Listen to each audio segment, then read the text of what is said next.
హల్లెలూయా హల్లెలూయా హల్లెలూయా. వాక్యంలోకి వెళ్దాం. యేసు ధ్యానిస్తున్నాం.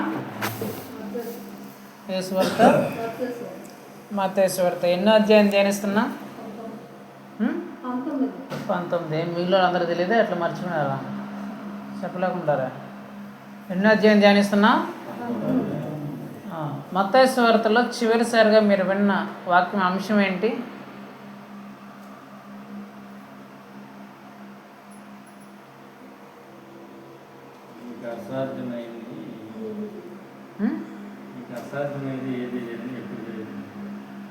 మీకు అసాధ్యమైనది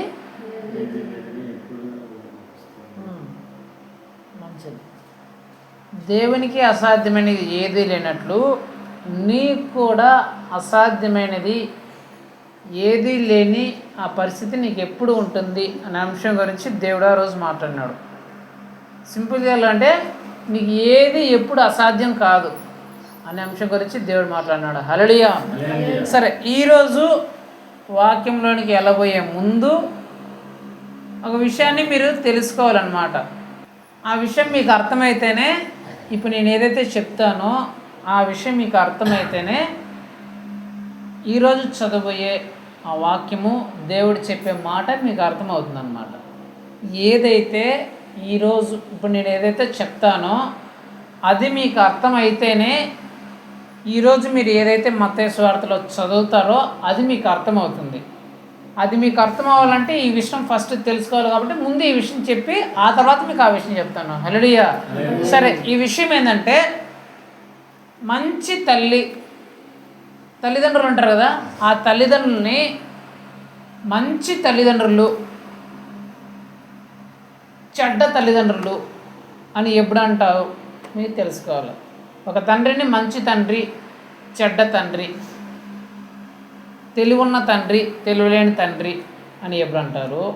ఒక తల్లిని తెలివైన తల్లి, తెలివిలేని తల్లి, మంచి తల్లి, చెడ్డ తల్లి అని ఎప్పుడు అంటారు మీరు తెలుసుకోవాలి. సాధారణంగా పిల్లల విషయంలో పిల్లల విషయంలో తల్లిదండ్రులను ఎప్పుడు మంచి తల్లిదండ్రులు అంటారు, ఎప్పుడు చెడ్డ తల్లిదండ్రులు అంటారు, ఎప్పుడు తెలివైన తల్లిదండ్రులు అంటారు, ఎప్పుడు తెలివిలేని తల్లిదండ్రులు అంటారు అని మీరు తెలుసుకోవాలి. నేను చిన్న ఎగ్జాంపుల్ చెప్తాను, మీరే చెప్పండి ఎవరిని మంచి తల్లిదండ్రులు అంటారు, ఎవరు చెడ్డ తల్లిదండ్రులు అంటారని మీరే చెప్పాలి. ఇప్పుడు సపోజ్ మన పిల్లలే ఉన్నారనుకుందాం. మన పిల్లలే, వాళ్ళకి ఏదైనా అవసరమైంది, వారు ఏదైనా మనల్ని అడిగారు, వాళ్ళ మీద మనకు ప్రేమ ఉంది, ఆ ప్రేమను బట్టి ఆ ప్రేమను వాళ్ళ మీద మనం చూపించినాం. ఏదో బ్యాగో లేక సైకిలో బిస్కెట్ ఏదో అడిగారు, మన పిల్లల్ని మనము బాగా ప్రేమించాలి కాబట్టి ఆ ప్రేమను బట్టి వాళ్ళకి ఆ బిస్కెట్, ఆ బ్యాగు, ఆ సైకిల్ తీసిచ్చినాం. తర్వాత ఆ పిల్లలే ఏదో చిన్న తప్పు చేసినప్పుడు ఆ తల్లిదండ్రులు మనవాడే కదా, మన పిల్లోళ్ళే కదా, తప్పు చేస్తే పోనీలే అని ఆ పిల్లల్ని వెనకేసుకొని వచ్చినారు. ఈ తల్లిదండ్రులు మంచి తల్లిదండ్రుల, చెడ్డ తల్లిదండ్రుల? చెప్పండి, మీకు ఏది తెలిస్తే చెప్పండి. ఏ తల్లిదండ్రులు? మంచి తల్లిదండ్రులు. ఓకే. రెండో కేసు, సేమ్ బిస్కెట్ అడిగినాడు, సైకిల్ అడిగినాడు, బ్యాగ్ అడిగినాడు, ప్రేమ ఉంది కాబట్టి ఆ పిల్లల మీద ఆ తల్లిదండ్రులకు ప్రేమ ఉంది కాబట్టి ఆ బిస్కెట్, ఆ బ్యాగు, ఆ సైకిల్ కొనిచ్చినారు.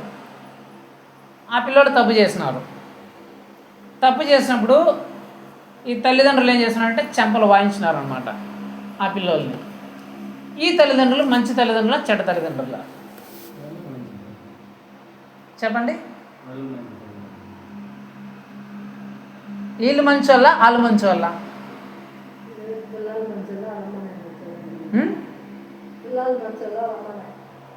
తల్లిదండ్రుల గురించి చెప్పండి. ఎవరు? రెండో కేటగిరీ వాళ్ళు మంచి వాళ్ళ, ముందు మొదటి కేటగిరీ అన్నారా? వాళ్ళు క్షమించినారు, అంటే వెనకేసుకొచ్చినారు తప్పులు చేసినా కూడా. ఈ తల్లిదండ్రులు ఏం చేసినారంటే గుండె కఠిన చేసుకొని చెంపలు వాయించేసినారు అన్నమాట. ఏ తల్లిదండ్రులు మంచోళ్ళు? ఎవరు? వెనకాల కొట్టినోళ్ళు మంచి తల్లిదండ్రులు, అంతేనా? ఏం మొదటోళ్ళు ఎందుకు కాదు? వెనకాలే ఎందుకు మంచోళ్ళు, మొదటి తల్లిదండ్రులు ఎందుకు కాదు?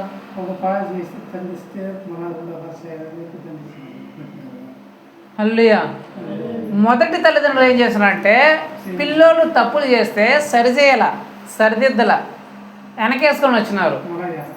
వెనకేసుకొని వచ్చినప్పుడు ఆ పిల్లోళ్ళు ఏమడుతుందా, మనం ఏం చేసినా మా అమ్మ వాళ్ళు ఏమనట్లేదులే, నా బుజ్జి, నా కన్నా, నా బంగారం బిస్కెట్ తీసుకొని అంటారని ఈరోజు చిన్న తప్పు రేపు పెద్ద తప్పు అవుతుంది. మన వాళ్ళని ఈరోజు దొంగ రేపు గజదొంగ అవుతాడు. ఈరోజు ఇంట్లో నాన్న ప్యాకెట్లు 10 రూపాయలు కొట్టేసినాడు, రేపు బ్యాంకులో 10 లక్షలు కొట్టేస్తాడు అనమాట, తప్పును సరి చేయకపోతే. అదే రెండో కేటగిరీ వచ్చినా అనుకో, ఈరోజు జోబీలో 10 రూపాయలు ఎత్తుకున్నాను అనుకో తెలియకుండా, వాళ్ళ నాన్న చెంపబుట్టు వాయించినాడు అనుకో, వాళ్ళ అమ్మ వాళ్ళ నాన్న, ఇంకోసారి ఏం చేస్తాడు, భయం ఉండి అమ్మో ఇది చేయకూడదురా నాయన అని భయముతో గజదొంగ అవడు, ఆ దొంగతనం కూడా మానేస్తాడు. అంటే మొదటి కేటగిరీ తల్లిదండ్రులు ఏం చేస్తున్నారు, పిల్లల్ని, దొంగలని ఒక చెడ్డ మార్గంలో, ఆ పిల్లలు చెడిపోయే మార్గంలో, నాశనం పోయే మార్గంలోకి నడిపించినారు. వాళ్ళ గారావం చేత వాళ్ళ తప్పులు చేసినా సరిదిద్దకుండా ఇలా చేస్తున్నారు. రెండో కేటగిరీ తల్లిదండ్రులు ఏం చేస్తున్నారు, తప్పులు చేసినప్పుడు సరిదిద్ది వాళ్ళు మంచి భవిష్యత్తులోనికి వాళ్ళు నడిపించినారు. మొదటి తల్లిదండ్రులు ప్రేమ చూపించినారు, రెండో రకం తల్లిదండ్రులు ప్రేమ చూపించినారు. కానీ మంచోళ్ళు ఎవరంటే తప్పు చేసినప్పుడు ఏ తల్లిదండ్రి సరిదిద్దినాడో ఆ తల్లిదండ్రులే మంచి తల్లిదండ్రులు. పిల్లలు తప్పు చేసినప్పుడు ఏ తల్లిదండ్రులు సరిదిద్దరో ఆ తల్లిదండ్రులు మంచి తల్లిదండ్రులే కారు. ఆ పిల్లలు చెడిపోవడానికి, ఆ పిల్లలు నాశనం అవడానికి మొట్టమొదటి కారణం ఎవరవుతారు, ఆ తల్లిదండ్రులే అవుతారు. పిల్లలు తప్పు చేస్తున్నా, తప్పు మార్గంలో వెళ్తున్నా, తప్పుడు పనులు చేస్తున్నా ఏ తల్లిదండ్రులు అయితే సరిదిద్దరో, సరిచేయరో, నా పిల్లలే నా బిడ్డలే అని గారాబం చేస్తారో, వెనకేసుకొని వస్తారో. కొంతమంది అంతే, పిల్లలు ఎవరైనా వాళ్ళ పిల్లోళ్ళు తప్పు చేసిన విషయాలు ఎవరైనా చెప్పినానుకో, మీ పిల్లలు చూసుకోండి, మా పిల్లోడు మంచోళ్ళే అని పిల్లల్ని వెనకేసుకొని వస్తుంటారనమాట. ఒకవేళ తప్పులు నిజంగానే తప్పు చేసినా సరే వేరే వాళ్ళు చెప్పినప్పుడు పిల్లల్ని వెనకేసుకొని వస్తూ ఉంటారు. ఇలాంటి తల్లిదండ్రులు ఉంటారంటే ఆ పిల్లల్ని చెడు చేసే తల్లిదండ్రులు వాళ్ళు, ఆ పిల్లల జీవితాలను నాశనం చేసే తల్లిదండ్రులు. వాళ్ళ చేతులతోనే వాళ్ళ పిల్లల జీవితాన్ని చెడు చేసే నాశనానికి పంపించే తల్లిదండ్రులు ఆ తల్లిదండ్రులు ఎవరైతే పిల్లల్లో చేసే తప్పులను సరిదిద్దరో. ఏ తల్లిదండ్రులు అయితే అలా పిల్లలు తప్పుడు చేసినప్పుడు, తప్పుడు మార్గంలో వెళ్ళినప్పుడు, ఏ తల్లిదండ్రులు అయితే ఆ పిల్లల్ని సరిచేస్తారో ఆ తల్లిదండ్రులు మంచి తల్లిదండ్రులు. 2 దెబ్బలు కొట్టైనా సరే ఆ పిల్లలు చేస్తున్న తప్పుడు మార్గాల్ని, ఆ చెడిపోయే మార్గాల్ని ఎవరైతే సరిచేసి మరలా మంచి మార్గంలో పెడతారో ఆ తల్లిదండ్రులే నిజమైన తల్లిదండ్రులు, మంచి తల్లిదండ్రులు. వాళ్ళ వల్లనే వాళ్ళ బిడ్డలు మంచి స్థాయిలోనికి వెళ్తారు. ఇదంతా ఎందుకు చెప్తున్నాను,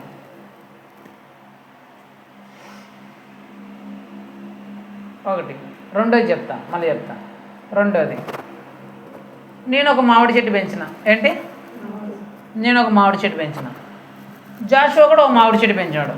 అంటే ఇద్దరం ఆయన ఒకటి నేను ఒకటి మామిడి చెట్టు పెంచినాం. నేను పెంచిన మామిడి చెట్టు 100 కాయలు కాసింది. ఎన్ని కాయలు? 100 కాయలు కాసింది. జాషువా పెంచిన చెట్టు ఒకే కాయ కాసింది. ఎన్ని కాయలు? ఒకే కాయలు కాసింది. నేను పెంచిన చెట్టు ఏమో 100 కాయలు కాసింది. జాషువా పెంచిన చెట్టు ఏమో ఒకే ఒక కాయ కాసింది. చూసిన వాళ్ళందరూ అబ్బా ప్రవీణ్ ఏం పెంచినారా, 100 కాయలు ఉన్నాయి చెట్లు, అబ్బా జాషువా చెట్టు కాయ కూడా లేదు బేబే అని ఎక్కిరిస్తా పోతున్నారు ఎవరు, చూసిన వాళ్ళు. ప్రవీణ్ పెంచిన చెట్టు 100 కాయలు కాసింది, జాషువా కాసిన చెట్టు ఒకటే కాయ కాసింది, అబ్బా ప్రవీణ్ ఏం పెంచినారా చెట్లు అని ప్రవీణ్ పొగుడుతున్నారు. జాషువా పెంచేది కూడా చేత రాలేదు అని చెప్పేసి జాషువాని తిడుతున్నారు. సరే, పక్వానికి వచ్చే కాయలు సీజన్ వచ్చింది. ఆ సీజన్ వచ్చినప్పుడు నేను పెంచినా కదా చెట్టు 100 కాయలు ఉన్నాయి కదా, ఆ 100 కాయలు అన్నీ పురుగులు పడిపోయినాయి, లేదా కులిపోయినాయి. పక్వానికి రాకముందే కులిపోయినాయి, పురుగులు పడిపోయినాయి. ఆయన కాయ మాత్రం బాగుంది, బాగా ఎర్రగా మాగింది, బాగా పండైంది. ఇప్పుడు 100 కాయలు నేను బుట్టలో వేసుకొని వచ్చిన, ఈయన ఒకటే ఎత్తుకొచ్చినాడు. కొనే వాళ్ళ దగ్గర తీసుకెళ్ళినాం. కొనేవాళ్ళు నా 100 కాయలు చూసినారు. అన్ని పురుగుల పైన బాగా కనిపిస్తుంటాయి. పురుగులన్నీ బాగా కదా అన్ని కాయల్లో పురుగులు కనిపిస్తున్నాయి. ఆయన దాంట్లో ఒక పురుగు కూడా కనిపించరా. ఇప్పుడు కొనే ఆయన ఎవరిని శబాష్ అంటాడా? ఎవరు అంటాడా? అరే పనికి మనడం 100 కాయలు వేసుకొచ్చినావు, అన్ని పురుగులు ఉంటాయే, ఎత్తుకోబో నీ పుట్ట అంటాడా లేదా? ఒక్క ఎత్తుకొచ్చినా శబాష్ మంచిది ఎత్తుకొచ్చినావు అంటాడా లేదా? 100 కాయలు పెంచినా అన్ని పురుగులు పడిపోయినాయి.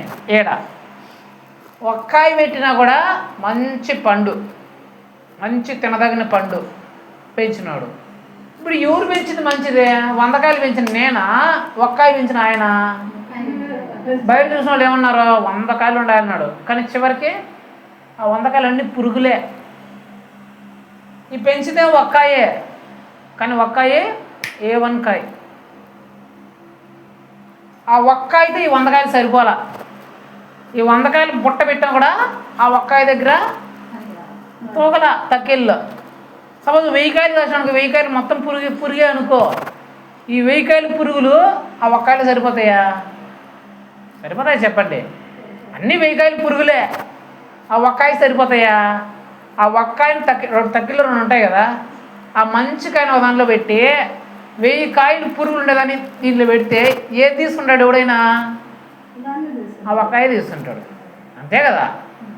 ఒక 1,00,000 కాయలు అనుకో, 1,00,000 కాయలు పురుగులే, అది ఒక్కాయే. ఏది తీసుకుంటాడు? ఒక్కాయే తీసుకుంటాడు. ఇక్కడ 1,00,000 కాయలున్నా, 1000 కాయలున్నా, 100 కాయలున్నా సరే ఆ ఒక్కాయే తీసుకుంటాడు. ఎందుకు? ఇవన్నీ పురుగులు, అది మంచి కాయ. ఇవన్నీ నేను చెప్పడానికి గల కారణం ఏంటంటే, ఆ తండ్రుల యొక్క ఎగ్జాంపుల్, ఈ యొక్క ఎగ్జాంపుల్ చెప్పడానికి గల కారణం ఏంటంటే, మీ అందరికీ తల్లిదండ్రులు ఉన్నారు లేదా? ఉన్నారు. మీ అందరికీ మీకు తెలిసిన ఇంకో తండ్రి కూడా ఉన్నాడు, ఇంకో తల్లి కూడా ఉన్నారు. ఎవరు? వాళ్ళని ఆత్మీయ తల్లిదండ్రులు అంటారు. ఏమంటారు? ఆత్మీయ తల్లిదండ్రులు అంటే ఎవరు? మీ పాస్టర్, మీకు సేవ చేస్తున్న మీ సేవకుడు. ఆయనకి పెళ్ళి అంటే భార్య అంటే సేవకురాలు. ఈ ఆత్మీయ తండ్రి ఎప్పుడు మంచి తండ్రి అవుతాడో ఆ విశ్వాసులకి? విశ్వాసుల మీద ప్రేమ చూపించినప్పుడు, వాళ్ళ ఆపదలో ఉన్నప్పుడు ఆడుకున్నప్పుడు, వారికి కావాల్సిన సహాయం చేసినప్పుడు, వీటితో పాటు ఆ విశ్వాసులు ఎప్పుడైతే మార్గం తప్పుతూ ఉంటారో, ఆ మార్గం తప్పినప్పుడు మనిషి కఠినం చేసుకొని, అరే నా పిల్లలే చెప్తే ఎట్లా బాధపడతారేమో, గట్టిగా మాట్లాడితే ఏమైనా ఫీల్ అవుతారేమో, ఇవన్నీ పట్టించుకోకుండా బెండ్ తీసినాడు అనుకో, అంటే తప్పిపోయిన మార్గంలో నుంచి మరలా సరి చేసినాడు అనుకో, అప్పుడు ఆత్మీయ తండ్రి మంచి ఆత్మీయ తండ్రి అవుతాడు. అట్లా కాకుండా ఈ విశ్వాసులు తగ్గిపోతున్నా, మార్గం తొలగిపోతున్నా, పోతే బానీలే, మనం ఏదన్నా అంటే మళ్ళీ వాళ్ళు నిలిచిపోతారేమో, వాళ్ళు రారేమో, మళ్ళీ మనకు కానుకలు రావేమో, మళ్ళీ మన గురించి చెడుగా చెప్తారేమో, దుష్ప్రసారం చేస్తారేమో, ఈ సేవకుడు దరిద్రుడు, ఈ సేవకుడు తిడతా ఉంటాడు, ఈ సేవకుడు కొడతా ఉంటాడు అని అనుకొని వాళ్ళు ఏ మార్గంలో వినా పట్టించుకోకుండా సైలెంట్గా ఉన్నాడు అనుకో, ఈ ఆత్మీయ తండ్రి పనికి మాలిన ఆత్మీయ తండ్రి. మీకు అర్థమయ్యే పనికి మాలిన సేవకుడు, పనికి మాలిన పాస్టర్. ఎందుకంటే ఈ తప్పుడు మార్గంలో పోయే విశ్వాసులని, మార్గం తప్పిపోతున్న విశ్వాసులని ఆ ఆత్మీయ తండ్రి సరిచేయకపోతే తన చేతులతో ఆ విశ్వాసులు చెడిపోవడానికి, నాశనం అయిపోవడానికి కారణం ఈ ఆత్మీయ తండ్రి అవుతాడు, ఈ పాస్టరే అవుతాడు. ఆ విశ్వాసులు చెడిపోవడానికి, మరలా చెడు మార్గంలోకి వెళ్ళిపోవడానికి, మరలా నష్టాల్లో, కష్టాల్లో, నాశనాల్లో, రోగాల్లో, నిందల్లో, అవమానాల్లో పడిపోవడానికి గల కారణము చేజేతుల ఆత్మీయ తండ్రే అవుతాడు. ఆ పాస్టర్నే అవుతారు సరి చేయకపోతే. అలా కాకుండా విశ్వాసుల మార్గం తప్పినప్పుడు, ఇతను మనసు కఠినం చేసుకునైనా సరే ఆ విశ్వాసాలు బెండు తీసి మరలా మార్గాన్ని సరి చేశాడు అనుకో, మరలా వాళ్ళు చక్కని మార్గంలోనికి వస్తే ఆ మార్గంలో వాళ్ళు అభివృద్ధి చెందడానికి కారణము ఈ ఆత్మీయ తండ్రి అవుతాడు. ఇద్దరు ఆత్మీయ తండ్రులు ప్రేమ చూపించాల్సిన టైంలో ప్రేమ చూపించిన వాళ్ళే, కానీ తప్పు చేసిన సమయంలో ఒకరేమో ఎందుకు వచ్చిన రచ్చలే, మళ్ళీ ఎక్కడ వాళ్ళు వెళ్ళిపోతారో కోల్పోతారో అని సరిదిద్దడానికి ప్రయత్నించాల. ఇంకో ఆత్మీయ తండ్రి ఏమో 2 పీకైనా సరే మార్గాన్ని సరి చేసినాడు. ఎందుకు? నా బిడ్డలు తప్పిపోతే భయంకరమైన పరిస్థితుల్లో పడిపోతారు, నా పిల్లలనే ఉద్దేశంతో. మొదటి తండ్రి. రెండోది ఎందుకు చెప్పినానంటే, ఒక ఆత్మీయ తండ్రి ఒక పాస్టరు సంఘాన్ని పెంచుకుంటున్నారు. ఆ సంఘానికి 100 మంది వస్తున్నారు అనుకో, ఆ 100 మంది వాళ్ళ ఇష్ట ప్రకారం జీవించే వాళ్ళే. దేవుని భయం లేదు, దేవుని భక్తి లేదు. ఇలా వస్తున్నామంటే వస్తున్నాం, పోతున్నామంటే పోతున్నాం, ఇష్టానుసారంగా బ్రతుకుతున్నాం. ఎవరికి లోపల ఎవరు చెప్పే మాట వినము, మన ఇష్టమైతే దేవుని దగ్గరికి వస్తాం, ఇష్టమైతే దేవుని దగ్గరికి వెళ్ళాం. అంటే నామకార్థ భక్తి చేస్తూ ఉంటారు. పేరుకి మాత్రమే క్రైస్తవులు. సినిమా చుట్టూ తిరుగుతారు, షికార్లు చేస్తారు, చెడు పనులు ఉంటాయి, అన్నీ ఉంటాయి. పేరుకి మాత్రమే క్రైస్తవులు. నామకార్థ భక్తి చేసే వాళ్ళు ఉంటారు ఈ 100 మంది. ఇంకొక సంఘస్థలేమో ఒక్కరినే పెంచుతున్నాడు, కానీ దేవుడు ఎలాగ చెప్తే అలాగే పెంచుతున్నాడు. ఈ సంఘస్థలేమో 100 మందిని పెంచుతున్నారు చూపించుకోవడానికి. 100 మాకు ఎంతమంది ఉన్నారు, 100 మంది ఉన్నారు మా సంఘంలో అని చెప్పుకుంటున్నాడు ఈ పాస్టర్. ఇతనేమో మాకు ఒక్కడే ఉన్నాడు అని చెప్పుకుంటున్నాడు. కానీ చివరికి చూస్తే ఇలా సాక్ష్యాలు 100 మంది సాక్ష్యాలు ఉన్నాయంటే 100 రకాలుగా ఉంటాయి. వాళ్ళ పనికి వాళ్ళు మళ్ళీ క్రైస్తవుల పేరు మాత్రమే వాళ్ళకి చేసే పనులన్నీ అలాంటి పనులని సాక్ష్యాలు ఈ 100 మంది. ఆ ఒక్కడు మాత్రం వాడు చూడు బాగుంటుంది, అమ్మో వాళ్ళంటోడు ఎక్కడ ఉంటారు, అంత మంచి బిడ్డ, అంత భయం గల బిడ్డ, అంత గొప్ప వ్యక్తి, ఒక చిన్న తప్పు కూడా చేయడు అని ఇతనుకుంది. ఇప్పుడు ఈ 100 మంది పెంచుకున్న ఈ సంఘం గొప్పదే, ఒక్కరినే పెంచిన ఈ సంఘం ఈ పాస్టర్ గొప్పవాడా? యేసుప్రభువు వచ్చినప్పుడు ఎవరిని చూస్తాడు? ఎవరిని బలా నమ్మకమైన మంచిది అసలు సూపర్ రా నువ్వు అని ఎవరిని అంటాడు? ఆ 100 మందిని పుచ్చులు పెట్టుకొని పెంచుకున్న వాళ్ళనా, లేకపోతే ఒక్కరిని వజ్రంలా తయారు చేసిన వాళ్ళనా? ఎవరంటాడు యేసుప్రభు? మనుషులు చూసానా చెప్పా 100 మంది ఉన్నారు బా, వాళ్ళకి చర్చిలో 100 మంది ఉన్నారు అబ్బా అబ్బా అబ్బా అనొచ్చు.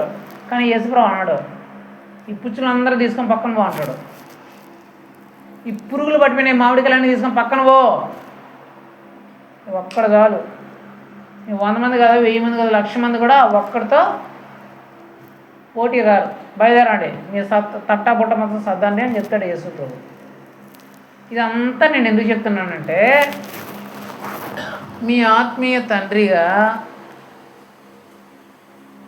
మీ కష్టంలో, శ్రమల్లో, ఇరుకుల్లో, ఇబ్బందుల్లో మిమ్మల్ని పరామర్శించి మీకోసం ప్రార్థన చేసి మీ మీద ప్రేమ చూపించి మీ అవసరాలు తీర్చే బాధ్యత నాకు ఎలాగైతే ఉందో, మీరు మార్గం చెప్తే బెత్తం తీసుకునే బాధ్యత కూడా నాకు అంతే ఉంది, అంతకంటే మరి ఎక్కువగా ఉంది. ఎందుకంటే మీరు ఒక తప్పు చేసి తప్పుడు మార్గంలోకి వెళ్తే లెక్క అప్పచెప్పాల్సింది ఎవరు? మీరు కాదు, నేను. యేసుప్రభు వచ్చినప్పుడు ఏరా నీకు వీళ్ళని అప్పగించిన పిల్లలుగా ఇచ్చిన వాళ్ళు తప్పుతుంటే ఏం చేస్తున్నావు అని లెక్క నన్ను అడుగుతాడు. మిమ్మల్ని ఎవరు అడగడు యేసుప్రభు. మిమ్మల్ని ఎవరు అంత మాట కూడా అన్నాడు. అడిగేది ఎవరిని? ఫస్ట్ తీర్పు నాకే మీ విషయాల్లో. మీరు ఒకవేళ తప్పుడు మార్గంలో వెళ్తున్నా మిమ్మల్ని సరిదిద్దకపోతే ఫస్ట్ శిక్ష వచ్చేది నా మీదకి, ఆ తర్వాత మీ మీదకి. నేను సరిదిద్దినా మీరు వినకపోతే అప్పుడు మీ మీదకి వస్తుంది డైరెక్ట్గా. నేను చెప్పినాను ప్రభా అంటే నువ్వు చెప్పినారా ఓకే అంటాడు. అలా కాకుండా మీరు తప్పిపోతున్నా కూడా నేను సరి చేయలేదనుకో, ఫస్ట్ నా బెండ్ తీసి ఆ తర్వాత మీ బెండ్ తీస్తాడు. ఇద్దరు బెండ్ తీస్తారు, కానీ ఫస్ట్ ఎక్కువ నాకే.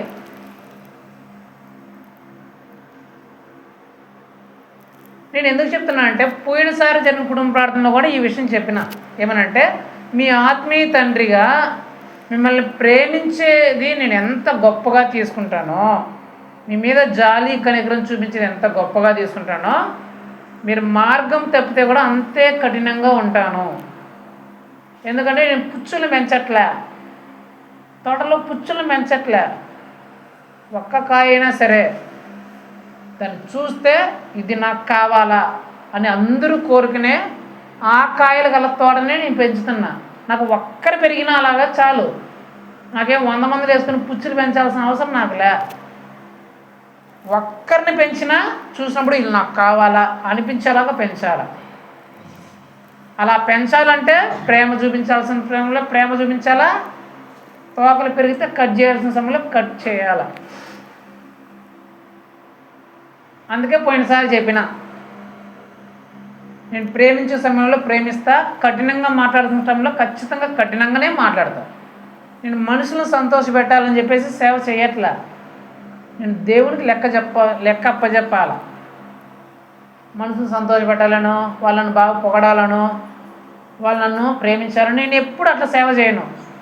యేసు ప్రభు ఈ విషయంలో నన్ను ఏమనుకుంటాడు, ఒకవేళ ఇది నేను చేయకపోతే యేసు ప్రభు నన్ను ఏమంటాడు తర్వాత అనే భయం నాకు ఉంటుంది.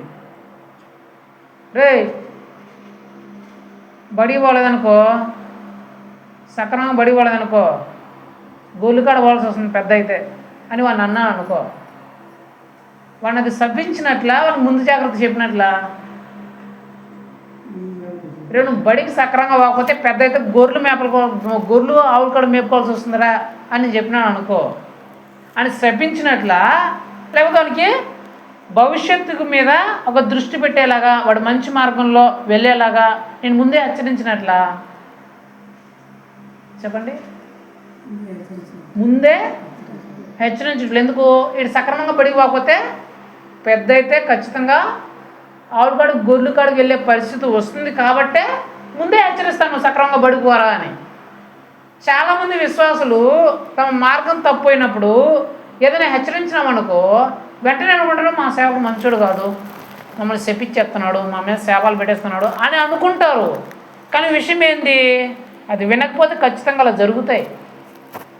ఆ సేవకుడు చెప్పే మాట వినకపోతే అలా జరుగుతుంది కాబట్టి సేవకుడు ముందే హెచ్చరిస్తాడు. ఇలా ఉంటే ఖచ్చితంగా అలా తీరుతుంది, జాగ్రత్త. సక్రమంగా బడికి వెళ్ళకపోతే గొర్రెలు మేపుకోవాల్సి వస్తుంది, జాగ్రత్త అని హెచ్చరిస్తాడు. ఇవన్నీ మీకు ఎంత చెప్పాల్సిన అవసరం ఏమంటే, ఇప్పుడు కుటుంబ ప్రార్థనకు వస్తున్నా నేను. జాషువా మా ఇంటికి వచ్చినాడు, కుటుంబ ప్రార్థనకు రావాలని చెప్పినాడు. వస్తుంటే రత్నమ్మక్క పరిగెత్తుకుంటా మా ఇంటికి వచ్చింది. వందనాలు చెప్పింది. వందనాలు అక్క అని. ఏమక్క అంటే కుటుంబ ప్రార్థనకు వస్తుందేమో మా ఇంటికి నేను అనుకున్నా. నాకేం చెప్పింది, రీఛార్జ్ కోసం వస్తుంది. దేనికోసమో?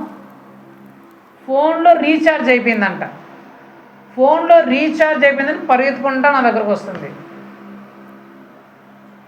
సరే పదాక నేను వస్తానని చెప్పేసి ఇక్కడికి వచ్చిన.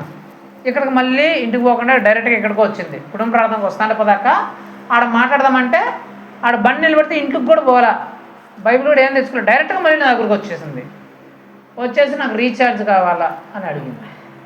నేను ఒకటే క్వశ్చన్ అడిగిన, నిన్న ఆదివారం చర్చికి వచ్చినావా అని అడిగిన. రాలేదు అని. రీఛార్జ్ అయిపోయి ఎన్ని రోజులు అయింది అని. ఒక రోజు అయింది అని. ఎప్పుడు అయిపోయింది అని. నిన్న అయిపోయింది అని. నిన్న రీఛార్జ్ అయిపోతే ఈరోజు ఎందుకు పరిగెత్తుకుంటా వచ్చేసినావే, ఒక రోజు కూడా కాలేదే, నిన్న సాయంత్రం అయిపోతే ఈరోజు ఎందుకు పరిగెత్తుకుంటా వచ్చినావు అన్న. అంటే ఒక రోజు అయిపోయింది అనింది. సరే ఇంకో 2 రోజులు వెయిట్ చేయి, రీఛార్జ్ లేకపోతే ఏమైపోయింది అన్న. 2 రోజులు అయిపోతే వెయిట్ చేస్తే అట్లా, పాప కువైట్లో ఉంది మాట్లాడుకోలే ఎట్టా ఏమనింది. ఫోన్లో 2 రోజులు నీకు రీఛార్జ్ లేకపోతేనే నువ్వు అంత అల్లాడిపోతున్నావే, పరిగెత్తుకుంటా మా ఇంటి దగ్గరికి వచ్చినావే, మరి దేవుని విషయంలో నీకు ఎందుకు అంత శ్రద్ధ లేదు? ఆదివారం అనేది దేవుని సన్నిధి కదా, నీకెందుకు అంత శ్రద్ధ లేదు? ఆదివారం చర్చి రాకుండా ఎక్కడ పోయినావు?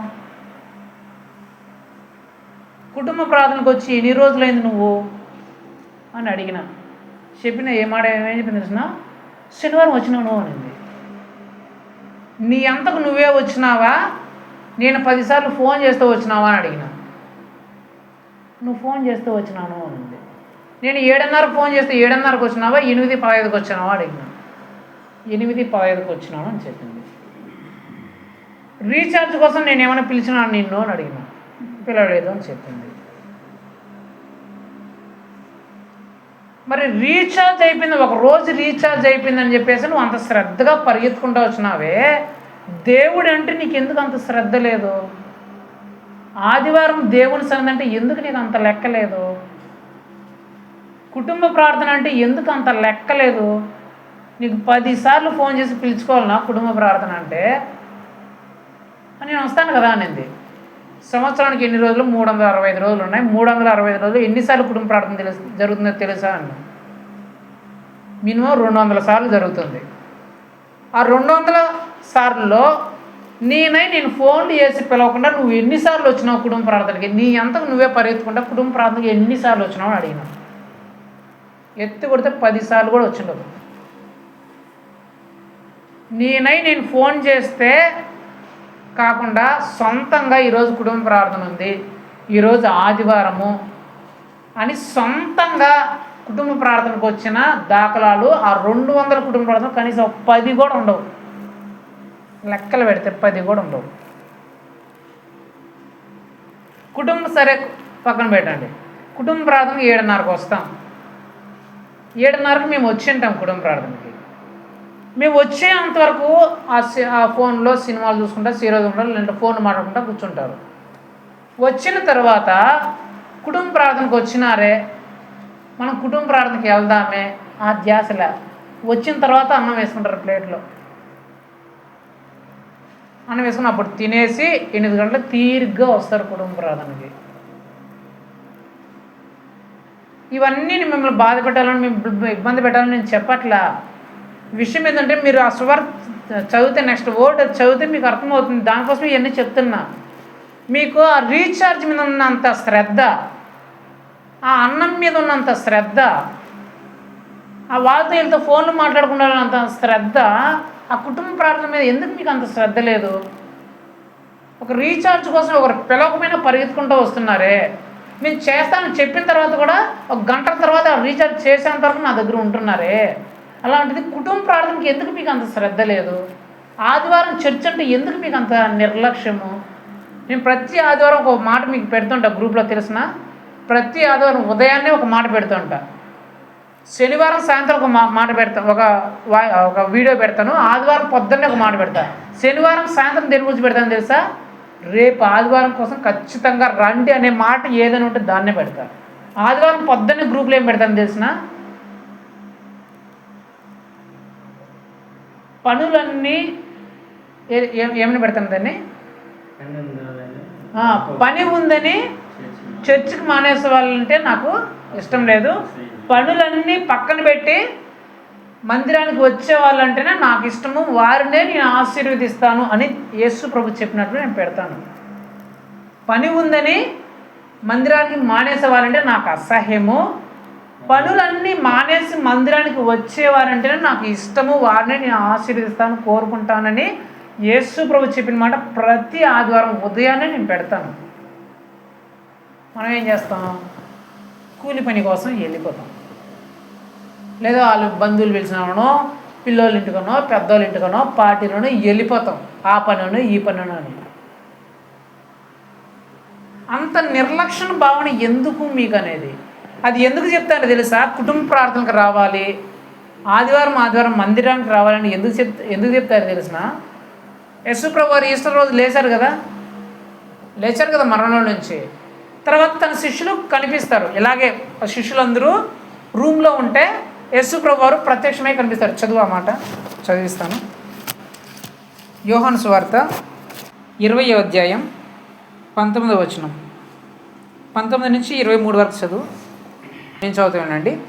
ఆదివారం సాయంకాలమున శిష్యులు యూదులకు భయపడి తాము కూడి ఉన్న ఇంటి తలుపులు మూసుకుని ఉండగా యేసు వచ్చి మధ్యన నిలిచి, మీకు సమాధానము కలుగునుగాక అని వారితో చెప్పెను. ఆయన అలాగూ చెప్పి వారికి తన చేతులను ప్రక్కలను చూపగా శిష్యులు ప్రభువును చూసి సంతోషించిరి. అప్పుడు యేసు మరలా మీకు సమాధానం కలుగునుగాక, తండ్రి నన్ను పంపిన ప్రకారం నేనును మిమ్మల్ని పంపుచున్నానని వారితో చెప్పెను. ఆయన ఈ మాట చెప్పి వారి మీద ఊది, పరిశుద్ధాత్మను పొందుడి. మీరు ఎవరి పాపము క్షమింతురో అవి వారికి క్షమింపబడును, ఎవరి పాపములు నిలిచిండునో అవి వాళ్ళకి నిలిచిండని వారితో చెప్పాను. యేసుప్రభు వచ్చాడంట, శిష్యులందరూ ఇక్కడ కూర్చున్నారంట. వచ్చి యేసుప్రభు వాళ్ళందరిని చూసి, అక్కడ ఉన్న వాళ్ళందరిని చూసి మీకు సమాధానం కలగకని వారికి సమాధానాన్ని ప్రకటించాడంట. ఇంకా ఏం చేసినాడు, వారికి ఒక అధికారాన్ని ఇచ్చాడు. ఏం అధికారం అంటే, మీరు ఎవరి పాపములు అయితే క్షమిస్తారో వారి పాపం క్షమించబడతాయి, ఎవరి పాపములు అయితే మీరు ఉండనిస్తారో వాళ్ళ పాపం అలాగే ఉంటాయి అని రెండో అధికారం ఇచ్చాడు. మూడోది ఏం చేసినాడు, పరిశుద్ధాత్మను వాళ్ళకి ఇచ్చాడు. ఏం చేశాడు, మొదటిదేమో వారికి సమాధానాన్ని ఇచ్చినాడు, రెండోదేమో పరిశుద్ధాత్మని ఇచ్చినాడు, మూడోదేమో అధికారాన్ని ఇచ్చినాడు. అర్థమైందా? ఇప్పుడు చూడండి 24. యేసు వచ్చినప్పుడు 12 మందిలో ఒక్కడైన దిదుమ అనబడిన తోమా వారితో లేకపోయెను. యేసు ఎప్పుడైతే వచ్చి వారికి ఆ సమాధానాన్ని, ఆ పరిశుద్ధాత్మ వరమును, ఆ అధికారాన్ని ఎప్పుడైతే ఇచ్చాడో ఆ వాళ్ళలో ఎవరు లేడంట, తోమా అనే శిష్యులు లేడంట. యేసు వచ్చి ఇచ్చేసి వెళ్ళిపోయినాడు. ఎవరు పొందుకోవాలా? తోమా అనే శిష్యుడు పొందుకోవాలా. ఎందుకు పొందుకోవాలా? కారణం ఒకటే, అతను లేడు అక్కడ. యేసు ప్రభు వచ్చినప్పుడు అక్కడ లేడు అతను. ఎక్కడ పోయినాడో? సినిమాలు సీరియల్ చూసుకుంటున్నాడు, లేకపోతే వాళ్ళ ఫ్యామిలీ పిల్లలతో ఫోన్లో మాట్లాడుకుంటున్నాడు, లేకపోతే కూలి పని పోయినాడు, లేకపోతే వేరే పార్టీలకి ఏమన్నాడు, వేరే ఊరికి పోయినాడు. ఎక్కడ పోయినాడు? యేసు ప్రభు వచ్చినప్పుడు లేడు అక్కడ. లేడు కాబట్టి అన్నీ కోల్పోయినాడు. సమాధానం పోయింది, ఆ కుటుంబంలో శాంతి సమాధానం పోయింది. పరిశుద్ధాత్మ వరమును పోగొట్టుకున్నాడు. పరిశుద్ధాత్మ అంటే భూమిని తలకిందులు చేసే అంత గొప్ప శక్తి. అధికారాన్ని కోల్పోయినాడు. వీళ్ళ పాపాలు నిలబడాలంటే నిలబడతాయి, వీళ్ళ పాపాలు అట్లా ఉండాలంటే అట్లా ఉంటాయి, వీళ్ళ రోగాలు బాగోవాలంటే బాగోతాయి, వీళ్ళ రోగాలు అట్లా ఉండాలంటే చచ్చిపోయిన వాళ్ళు బతకాలంటే బతుకుతారు, వీళ్ళు బతకూడదంటే చచ్చిపోవాలంటే చచ్చిపోతాయి, ఆకాశాలు తెరవాలంటే తెరుస్తాయి, మోయపడాలంటే మోయపడతాయి, వర్షాలు కురవాలంటే కురుస్తాయి, ఆగిపోవాలంటే ఆగిపడతాయి. ఇలాంటి గొప్ప అధికారాన్ని కోల్పోయాడు. కారణం ఒకటి, ఏంటి? యేసుప్రభు వచ్చినప్పుడు అతను లేడు. బుద్ధి లేని కన్యకులు, బుద్ధిగల కన్యకులు స్టోరీ కూడా ఆ సందర్భం కూడా మీకు తెలుసు. 5 బుద్ధిగల కన్యకులు, 5 బుద్ధి లేని కన్యకులు. ఈయన బుద్ధిగల కన్యకులు ఎందుకన్నారు? వీళ్ళు బుద్ధి లేని కన్యకులు అంటే ఒక రీజను. యజమానుడు పెండ్లి కుమారుడు వచ్చినప్పుడు ఈ బుద్ధిగల కన్యకులు అక్కడ ఉన్నారు, పెండ్లి కుమారుడు వచ్చినప్పుడు ఈ బుద్ధి లేని కన్యకులు లేరు. అంతే. ఒకటే, వీళ్ళకి బుద్ధి ఉంది, వీళ్ళకి బుద్ధి లేదు అని సింపుల్ ఏంది ఏమంటే, పెండ్లి కుమారుడు వచ్చినప్పుడు వీళ్ళు ఉన్నారు అక్కడ, పెండ్లి కుమారుడు వచ్చినప్పుడు వీళ్ళు లేరు. ఈ కుటుంబ ప్రార్థనలు, ఈ ఆదివారపు ఆరాధనలు, దేవునికి సంబంధించిన కార్యక్రమాలు కూడా అంతే. ఆ ప్రార్థనలు పెట్టినప్పుడు, ఆ కార్యక్రమాలు ఆదివారం ఆరాధనలు పెట్టినప్పుడు యేసుప్రభు అక్కడికి వస్తాడు. అక్కడికి వచ్చినప్పుడు ఆయన ఎవరికైతే ఏమేమో అన్నీ ఇచ్చేసి వెళ్ళిపోతాడు. రానోళ్ళకి ఏం దక్కవు. ఆ శాంతి సమాధానం పోగొట్టుకుంటారు, ఆ భూమిని తలకిందులు చేసి ఆ గొప్పదనాన్ని పోగొట్టుకుంటారు, ఆ అధికారాన్ని పోగొట్టుకుంటారు. బుద్ధి లేదు వీళ్ళకి అనే మాటను కూడా పిలిపించుకుంటారు. ఇవన్నీ చెప్పడానికి గల కారణం ఏంటంటే, ఒక కూలి కోసమో, వేరే వాళ్ళ కోసమో, అన్నం తినడం కోసమో కొందరు బ్రతిమలాడుకోవాలా. కుటుంబ ప్రార్థనకు రాండమ్మా, ఆదివారం చర్చికి రాండమ్మా, ప్రార్థనకు రాండమ్మా, సభలకు రాండి బ్రతిమలాడుకుంటే కానీ రారు కొందరు. చాలా నిర్లక్ష్య భావం, చాలా నెగ్లిజెన్స్ దేవుడు అంటే. అన్ని ఇచ్చేది దేవుడే. మళ్ళీ ఏది మన సొంతంగా ఏది అంత కూడా సంపాదించుకోవాలి, అంతా దేవుడు ఇవ్వాల్సిందే. పనికి మాలిన ఈ లోక విషయాల కోసం మాత్రం భలే శ్రద్ధ. ఇప్పుడు ఎట్లయితే రీఛార్జ్ కోసం ఎంత శ్రద్ధ పెట్టిందో, నేను మెలవాల పరిగెత్తుకుంటూ వచ్చింది అంత రాత్రిలో. నాకే ఆశ్చర్యం వేసింది, అరే కుటుంబ ప్రార్థనకి ఎప్పుడు ఇంత శ్రద్ధగా ఇంత ఆశ. ఆమెను ఒకటి నేను అనట్లేదు, ఆమెను ఒక్కదాన్ని నేను అనట్లేదు. సందర్భం ఆమెది వచ్చింది కాబట్టి చెప్తున్నా. ప్రతి ఒక్కరు ఎవరైతే నిర్లక్ష్యం చేసినా, ఎవరు నిర్లక్ష్యం వాళ్ళకి తెలుసు. ఎవరు కుటుంబ ప్రార్థనలు నిర్లక్ష్యం చేస్తారో, పిలిచినప్పుడు ఎవరు రారో, పిలిపించుకుంటేనే ఎవరు వస్తారో, 10 సార్లు ఫోన్లు చేసినా కూడా, చెప్పి పంపించినా కూడా ఎవరు రారో, ఆదివారం కూలి పనుల కోసం వెళ్ళిపోతారో, ఆ పని ఈ పని ఎవరు నిర్లక్ష్యం అందరికీ ఇది. ఆమె ఒక్కడ మాత్రం చెప్పట్లే, ఆమెను బేస్ చేసుకుని అందరికీ చెప్తానమాట. ఈవెన్ నాకైనా సరే, అది నాకైనా కూడా దేవుని దగ్గర ఏం ములాజేం లే. తప్పు ఎవరి దగ్గరైనా తప్పే, విశ్వాసైనా సరే, సేవకుడైనా సరే, ఎవడైనా తప్పే. అంత శ్రద్ధ, పనికిమాల విషయాల మీద ఉన్న అంత శ్రద్ధ దేవుడికి సంబంధించిన విషయాల మీద ఎందుకు లేదు? నేను ఎందుకు ఈ మాట చెప్తున్నానంటే, ప్రతి ఒక్క బిడ్డ ముఖ్యంగా దేవుడిని నమ్ముకున్న బిడ్డ దేవుడి దగ్గరికి రావాలని, దేవుడి దగ్గర ఉండాలని దేవుడు ఎంతగానో కోరుకుంటాడు. అర్థమైన బాధ చెప్పేదా? పెళ్ళైంది కదా, మీ భార్య ఎక్కడుంది? కువైట్లో ఉంది. నీకు ఒక కోరిక ఏంటి? ఎప్పుడెప్పుడు నా భార్య నా దగ్గరకు వస్తుందని కోరుకుంటుందా అంటదా? ఉంటుందా అంటదా? భర్తకి నా భార్య ఎప్పుడు నా దగ్గరే ఉండాలా అనే కోరిక ఖచ్చితంగా ఉంటుంది. దూరంగా ఉండకూడదు, నా భార్య ఎప్పుడు నాతోనే ఉండాలా అనే కోరిక ఉంటుందా లేదా? సంఘం ఎవరు? యేసు ప్రభు పెండ్లి కుమారుడు అయితే సంఘం ఎవరు? పెండ్లి కుమార్తె అంటే భార్య. యేసు ప్రభు భర్త అయితే మనమందరం ఎవరు? భార్యలం. దేవునికి భార్య లెక్క మనము. భర్త ఏమనుకుంటాడు? నా భార్య నా దగ్గరే ఉండాలా అని కోరుకుంటాడు, ఆశిస్తాడు అతను కోరుకున్నట్టు. అలా నా దగ్గరే ఉండాలని దేవుడు మిమ్మల్ని కోరుకున్నప్పుడు మీరు ఎప్పుడు దేవుడి దగ్గరికి ఏం చేస్తే దేవుడి దగ్గరికి వస్తారో దేవుడు దానాలో ఇస్తాడు. చాలామంది ఏంటంటే బాగున్నప్పుడు దేవుడి దగ్గర రారు, రోగాలు ఉన్నప్పుడే దేవుడి దగ్గరికి వస్తారు బాగా శ్రద్ధగా, కష్టాలు ఉన్నప్పుడే దేవుడి దగ్గర శ్రద్ధగా వస్తారు, ఏదైనా శ్రమలు ఉన్నప్పుడే శ్రద్ధగా వస్తారు, సమస్యలు వచ్చినప్పుడే శ్రద్ధగా వస్తారు. ఇలాంటి వారి విషయంలో దేవుడు కూడా ఏం చేస్తారంటే, ఓహో వీళ్ళకి రోగాలు వచ్చినప్పుడే నా దగ్గర శ్రద్ధగా వస్తారు, శ్రమలు వచ్చినప్పుడే నా దగ్గర శ్రద్ధగా వస్తారు, శ్రమలు, వ్యాధులు, కష్టాలు, బాధలు, నిందలు, అవమానాలు వచ్చినప్పుడే నా దగ్గర శ్రద్ధగా వస్తున్నారు. మిగిలిన సాధారణంగా ఉన్నప్పుడు, మామూలుగా ఉన్నప్పుడు, లేదా కొంచెం బాగా స్థితి బాగున్నప్పుడు వీళ్ళు రావట్లేదు అనుకో, సక్రమంగా రావట్లేదు అనుకో, అప్పుడు దేవుడు ఏం చేస్తాడు తెలిసిన? నీ జీవితానికి రోగాలే పంపిస్తాడు, శ్రమలనే పంపిస్తాడు, ఇబ్బందుల్ని, ఇక్కడనే కష్టాలనే పంపిస్తాడు. ఎందుకు? ఆయన కావాల్సింది ఏంటి? నువ్వు ఆయన దగ్గర ఉండడం, తన భార్య తన దగ్గర ఉండడం ఆయనకు కావాలి. నువ్వు ఎలాగైతే ఉంటావు అలాగే పంపిస్తాడు. ఒకవేళ నువ్వు బాగా ఆశీర్వదించబడినప్పుడు దేవుడి దగ్గర ఎక్కువ వెళ్ళడానికి నువ్వు శ్రద్ధ చూపిస్తావా, దేవుడు ఆశీర్వదిస్తాడు నేను. అన్నీ బాగున్నప్పుడు నువ్వు బాగా ఎక్కువ శ్రద్ధగా కుటుంబ ప్రార్థనలకి, ఆరాధనకి, ఆదివారం ఆరాధన పోతావా, అలాగే దేవుడు ఇస్తాడు నీకు. అలాగే నువ్వు వ్యాధులు వచ్చినప్పుడే నువ్వు బాగా ప్రార్థన చేసేది, కుటుంబ ప్రార్థనకు వచ్చేది, ప్రార్థన చేసుకునేది, దైవశాఖలు పిలుచుకునేది, ఆదివారం చేతికి వచ్చేది చేస్తావా, రోగాలనే ఇస్తాడు నీకు. శ్రమలు వచ్చినప్పుడే నువ్వు ఇది చేస్తావా, శ్రమలనే ఇస్తాడు. కష్టాలు వచ్చినప్పుడే ఇలా చేస్తావు, కష్టాలు ఇస్తాడు. కొందరు జీవితాల్లో ఆ రోగాల మీద రోగాలు, కష్టాల మీద కష్టాలు, శ్రమల మీద శ్రమలు, ఇబ్బందుల మీద ఇబ్బందులు, సమస్యల మీద సమస్యలు రావడానికి గల కారణం ఏంటంటే ఇదే ముఖ్య కారణం. ఏంటో తెలుసా? అవి వచ్చినప్పుడే వీళ్ళు దేవుడు గుర్తు వస్తారనమాట, దేవుడి దగ్గర శ్రద్ధగా వస్తారనమాట. ఆమెకు రీఛార్జ్ అయిపోయినప్పుడే శ్రద్ధగా నా దగ్గరికి వచ్చింది. ఒకవేళ రీఛార్జ్ ఉంటే శ్రద్ధగా వచ్చేదా? రాదు. వేరే ఎవరి దగ్గర శ్రద్ధగా పోయేదా? రీఛార్జ్ అయిపోయింది కాబట్టి ఎక్కడ నాకు రీఛార్జ్ దొరుకుతుంది, ఆ ఫోన్కి ఎక్కడ రీఛార్జ్ వస్తుంది అనే శ్రద్ధగా వెతికిందనమాట. అలాగా నువ్వు ఎప్పుడు దేవుడిని శ్రద్ధగా వెతుకుతావో ఆ పరిస్థితినే దేవుడు నీ జీవితంలో పంపిస్తాడు.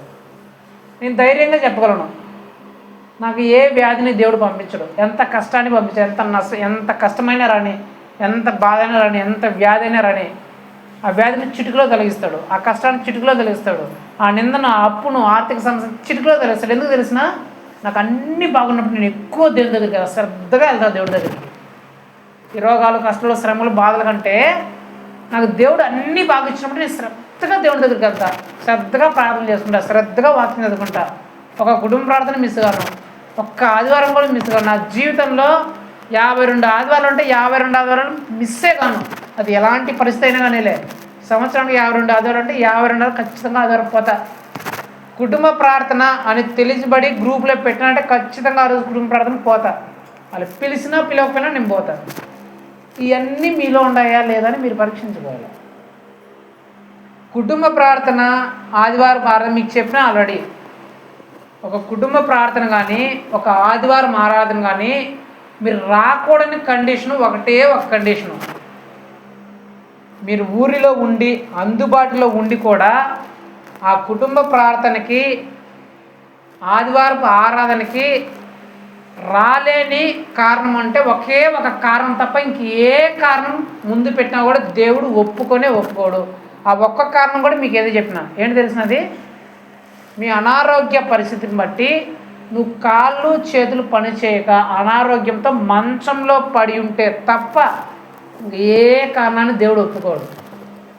మేము కూలికి పోయినాము, మాకు ఎండలు ఎక్కువ ఉన్నాయి, మా ఇంట్లో పరిస్థితులు బాగలేదు, మేము ఆడికి వెళ్ళినాము, ఈడికి వెళ్ళినాము, ఏది మాకు చిన్న జ్వరం వచ్చింది, కడుపు నొప్పి వచ్చింది, ఏమి ఒప్పుకోడు దేవుడు. ఒకటే ఒక కారణం ఏంటి? నువ్వు లేయలేని పరిస్థితుల్లో మంచంలో ఉంటే తప్ప ఈ కుటుంబ ప్రార్థన కానీ ఆరాధన కానీ మిస్ చేయకూడదనే దేవుడు చెప్తాడు. అందుబాటులో ఉండి, ఒకవేళ నువ్వు బయట తిరుపతిలో ఆడ ఉన్నావు, తిరుపతిలో ఉండి కుటుంబ ప్రార్థనమంటే నువ్వు రాలేవు. ఎడో వేరే వేరే రాష్ట్రంలో ఉన్నావు, లేకపోతే చెన్నై విన్నావు, ఆదివారం అంటే నువ్వు ఆదివారం రాలేవు.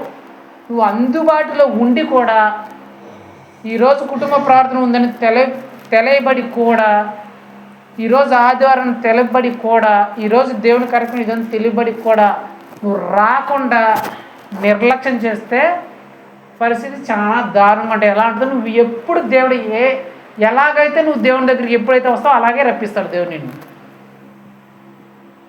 ఇవన్నీ నేను చెప్పడానికి గల కారణం ఒకటే, మీరు కుటుంబ ప్రార్థనకు వచ్చి ఒక వారం అయింది, ఈరోజుకి ఆదివారం చర్చికి వచ్చి ఒక వారం అయింది. నిన్న రాలా మీరు ఆదివారం, ఎవ్వరు రాలా చర్చికి. ఒకరికి ఒక కారణం, ఒకరు కూలికి పోయినామని, ఒకరు ఆడికి పోయినామని, ఒకరు ఈడికి పోయినామని, ఒకరు ఎండలని. మీరు చెప్పపోయినా నాకు కారణాలు తెలుస్తాయి. ఈ కారణాలను దేవుడు ఏమీ ఒప్పుకోడు. నేను ఆయనకు ఒకటే చెప్పిన, నువ్వు 500 కోసం కూలి కోసం పోయినావమ్మా, మీ మరిది భార్యకి జ్వరం వచ్చింది, ఎంత ఖర్చు అయిందో కనుక్కో. అదే చెప్పినాడు. ఏమన్నా నీకేం చెప్పినా? నీకు జ్వరం వచ్చింది కదా అన్న, జ్వరం వచ్చిందని ఎంత ఖర్చు పెట్టినావు? ఒక పైసా కూడా ఖర్చు పెట్టానండి. ఎందుకు అన్న, నాకు జ్వరం వచ్చినప్పుడు నువ్వు వచ్చి ప్రార్థన చేసినావు, తగ్గిపోయింది అని చెప్పింది. మీ మరిది భార్యకి ఎంత ఖర్చు అయింది కనుక్కో అని చెప్పిన. చాలా ఖర్చు అయింది అనండి. కూలి కోసం పోయినావు, రోగం వస్తేనే నువ్వు దేవుని దగ్గర వస్తావని దేవుడు అనుకుంటే వచ్చేవాళ్ళ నీకు 10,000 ఖర్చు అవుతుంది అని చెప్పిన. ఎందుకంటే కొందరు అంతే, రోగాలు వస్తేనే దేవుడు కనిపిస్తాడు అన్నమాట. వాళ్ళకి కష్టాలు ఏదైనా అవసరం వస్తేనే దేవుడు, ఇలాంటి వాళ్ళకి దేవుడు అట్లాగే పెడతాడు అనమాట. మన పరిస్థితి మనం ఎలాగున్నామో ఒకసారి ఆలోచించుకోవాలి. కఠినంగానే నేను చెప్తా, బోధించాల్సిన సమయంలో కఠినంగా బోధించుకుంటే కఠినంగా బోధిస్తాను నేను దేవుడు చెప్పినట్లు. ప్రేమ కలిగిన మాట చెప్పంటే ప్రేమ కలిగిన మాటే చెప్తా. ఎందుకు? మీరు మార్గం తప్పడం నాకు ఇష్టం లే. మీరు కుళ్ళిపోయే పండ్లాగా ఉండడం, పురుగులు పట్టిపోయే పండ్లాగా ఉండడం నాకు ఇష్టం లే. మీరు ఒక్క కాయ అయినా ఉండేది కొద్దిమంది అయినా దేవుడు చూసినప్పుడు మనుషు వీళ్ళు నాకు కావాలా, ఇది నాకు కావాలా, ఈ పండు నాకు కావాలని అందరూ అనాలా. ఇలాంటి పనిమాల పండు తీసుకొచ్చినామని ఎవ్వడూ చెప్పకూడదు. అందుకని నేను కొంతమందిని పెంచుతున్నా సరే వాళ్ళు వజ్రాల్లాగా తయారు చేయాలని పెంచుతా. అంతేగాని మాకు మంది ఎక్కువైతే చాలు, మంది ఎక్కువైతే కనిపిస్తే చాలు అని ఈ ఆలోచన నాకు ఎప్పుడూ ఉండదు.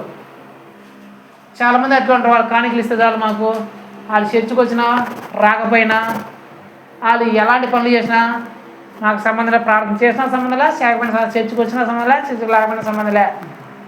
అడగని వాళ్ళు కూడా ఉంటారు పాస్టర్లు కొందరు. మీరు ప్రార్థన చేసుకుని అడగరు, చేసుకోకపోయినా అడగరు, చర్చకు వచ్చిన అడగరు, చర్చకు రాకపోయినా అడగరు. మీరు ఎలాంటి పనులు చేస్తున్నా ఏం పట్టించరు వాళ్ళు. మీరు వచ్చినారా, కానికేసినారా, వచ్చినప్పుడు వెళ్ళిపోయినారా అంతే. మన దగ్గర అట్లాంటివి ఏం ఉండవు, మన దగ్గర ములాజే ఉండదు. నేను ఒకటే మాట చాలాసార్లు, మీ డబ్బులు నాకు అవసరంలే, మీ ఆస్తులు నాకు అవసరంలే, నాకు కావాల్సింది ఏంది? మిమ్మల్ని వజ్రాల్లాగా నిలబెట్టాలి దేవుడు ఎదుట.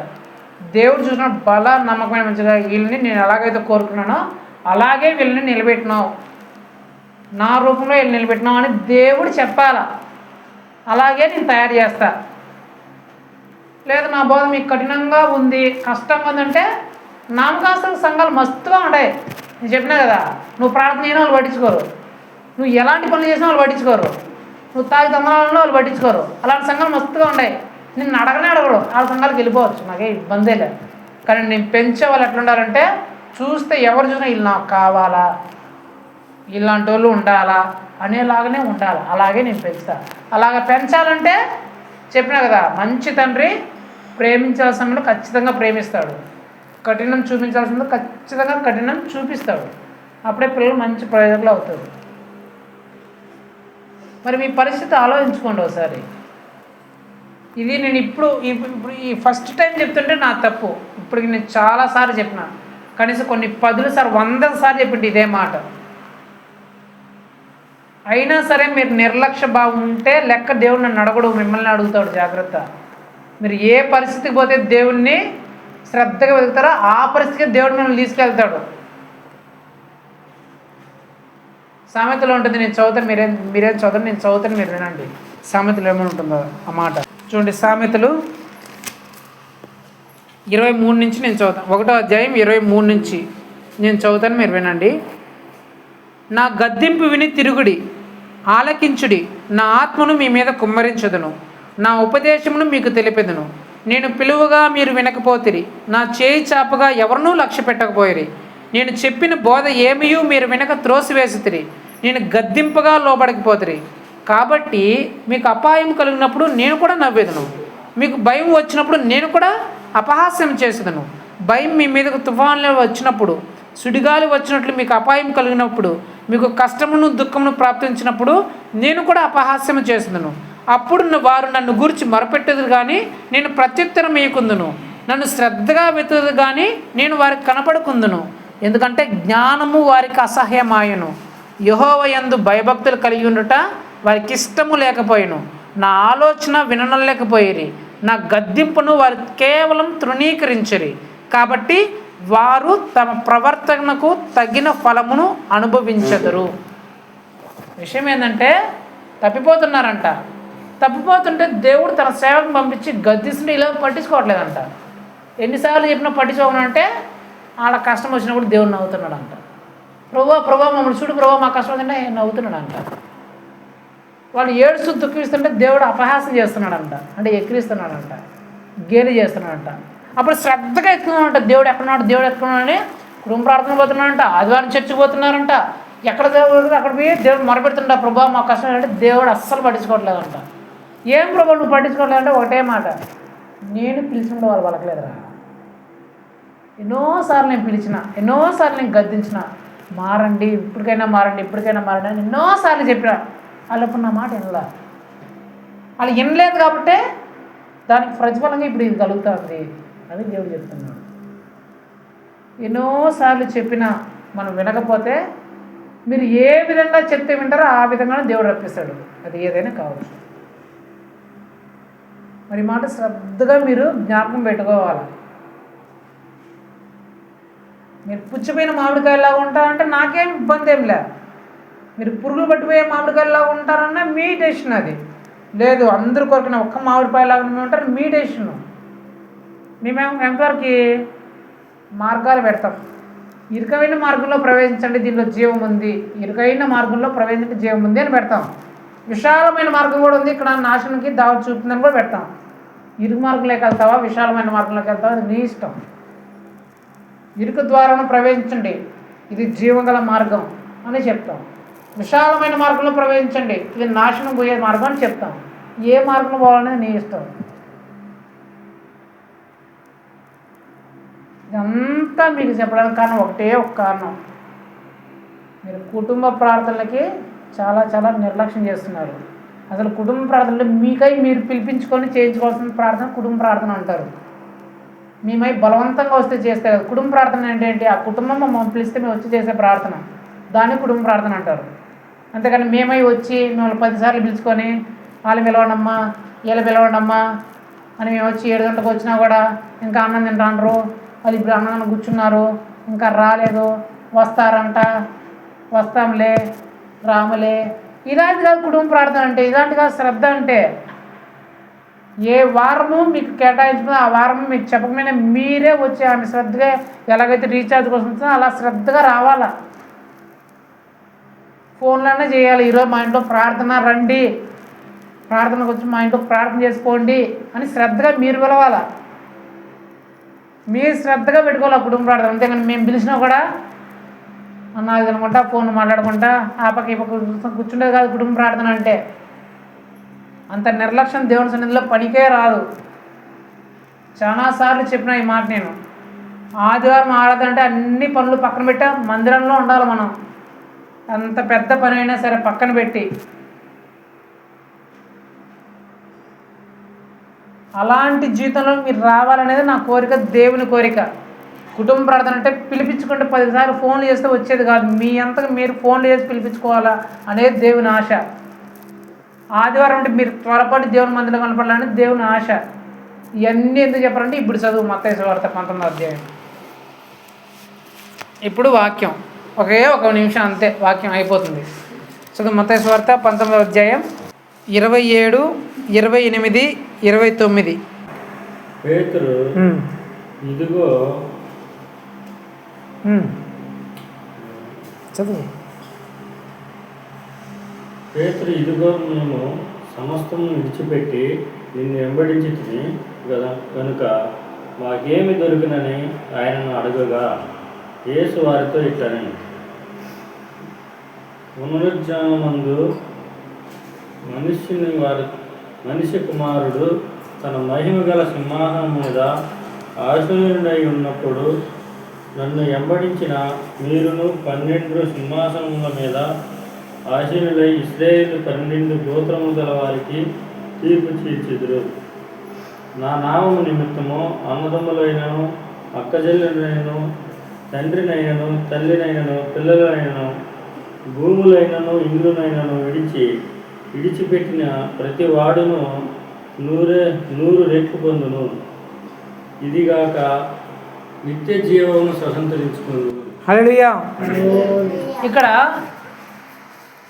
పేతురు చెప్తున్నాడు ఏమనంటే, ప్రభువా మేము సమస్తాన్ని విడిచిపెట్టి నిన్ను వెంబడించాం కదా, మా తల్లిదండ్రులను, మా పనులను, మా ఉద్యోగాల్ని, మా అన్నిటినీ, మా వలలను, మా చేపలు పట్టే ఆ ఉద్యోగాన్ని అంతటినీ విడిచిపెట్టేసి నేను వెంబడించాం కదా, మాకేం దొరుకుతుందయ్యా? మేము సమస్తాన్ని విడిచిపెట్టేసి నిన్ను వెంబడించాం కదా, మాకు ఏం దొరుకుతుందయ్యా అంటే దేవుడు చెప్తున్నాడంట, ఎవరైతే నా కోసము దేన్నైతే విడిచిపెట్టారో ఆ విడిచిపెట్టిన దానికంటే 100 రెట్లు వాళ్ళకి వస్తుందంట. ఇంకా ఏం చెప్తున్నానంటే, నేను మహిమ గల సింహాసనం మీద పరలోకంలో స్వర్గంలో ఆసీనుడైనప్పుడు ఎవరైతే నా కోసం సమస్తాన్ని విడిచిపెట్టారో వారికి మహిమా కిరీటాన్ని నేను ఇచ్చి సింహాసనం వేసి నా ఎదుటి వారిని కూర్చోబెడతాను. ఎవరైతే నా కోసం తమ తండ్రినైనను తల్లినైనను పిల్లలనైనను భార్యనైనను భర్తనైనను ఇండ్లనైనను భూములనైనను పొలాలనైనా ఉద్యోగాలనైనా వ్యాపారాలను విడిచిపెట్టారో వారు ఈ భూలోకం ముందు విడిచిపెట్టిన దానికంటే 100 రెట్లు పొందుతారు.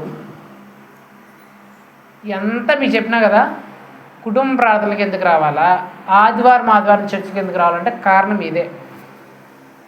కుటుంబ ప్రార్థనకి మనం దేని వదిలే వస్తాం? ఇతరులాగా సినిమాలు సీరియల్ చూడడాన్ని ఆనందాన్ని వదిలే వస్తాం, పిల్లల్ని వదిలే వస్తాం, పనులను వదిలే వస్తాం, ఆదివారం కూడా కూలి పనులను వదిలేస్తాం, మన ఉద్యోగ వ్యాపారాలను వదిలేసి వస్తాం. ఇవన్నీ వదిలేయడం వల్ల మాకు కలిగే లాభం ఏంటి? ఇదే లాభం. అర్థమయ్యే చెప్తా. ఏమ్మా నిన్న ఆదివారం ఎక్కడ పోయినా చెప్పమా, ఏం పని పోయినా? కూలికి పోయింది. ఎంత కూలి? 300. ఆమె నిన్న ఆదివారం ఎక్కడ పోయింది? కూలికి పోయింది. ఎంత వస్తుంది కూలికి పోతే? 300 వస్తుంది. ఆదివారం ఆమెకు వచ్చే డబ్బులు ఎంత? 300. ఆ 300 ఆమె కూలికి పోయింది. అదే ఆదివారము ఆమె 300 యేసు ప్రభు కోసం విడిచిపెట్టింది అనుకో. ఈరోజు నేను ఆదివారం కదా దేవుని మందిరానికి వెళ్ళాలా అని ఆ 300ని వద్దనుకొని, ఆ కూలిని వద్దనుకొని ఆ 300 వదిలేసింది అనుకో. 300 × 100 అంటే ఎంత? వదిలేసుకుంటే ఏది వదిలేసుకుంటే ఎన్ని రెట్లు పొందుతారంట? 100 రెట్లు. 300 రూపాయలు ఆమె వదిలేసుకుంటే ఆమెకు వచ్చేది ఎంత? రిటర్న్గా దేవుడు ఇచ్చేది ఎంత? 300 × 100 అంటే 30,000. ఎంత? నువ్వు వదిలేసుకుంది ఎంత? నీకు వచ్చింది ఎంత? 30,000. ఒక కుటుంబ ప్రార్థనకి నువ్వు ఒక అరగంట ఆకలి నువ్వు ఓర్చుకున్నావు అనుకో, మళ్ళా 7:30కి వచ్చినారు తినేసి 8 గంటలకు పోదాము అనుకోకుండా 1 గంట అయినా సరే నేను ఆకలి తట్టుకుంటాను, 7:30కి వచ్చేసినారు 7:30కి వెళ్ళిపోవాలా నువ్వు వెళ్ళినావు అనుకో, నువ్వు ఎంత ఓర్చుకున్నావు ఆకలిని? 1 గంట ఓర్చుకున్నావు అనుకో. 1 గంట ఓర్చుకున్నావు అనుకో. 1 గంట × 100 ఎన్ని గంటలు? 100 గంటలు. 100 గంటలు అంటే ఎన్ని రోజులు? దాదాపు 4 రోజులు. నువ్వు 4 రోజులు తినకపోయినా బిర్యానీ తిన్నంత కడుపు నిండిన స్థితి దేవుడు నీకు ఇస్తాడు. ఒక కుటుంబ ప్రార్థన కోసం మీ పిల్లలతో మాట్లాడే సమయాన్ని నువ్వు వదులుకున్నావు అనుకో,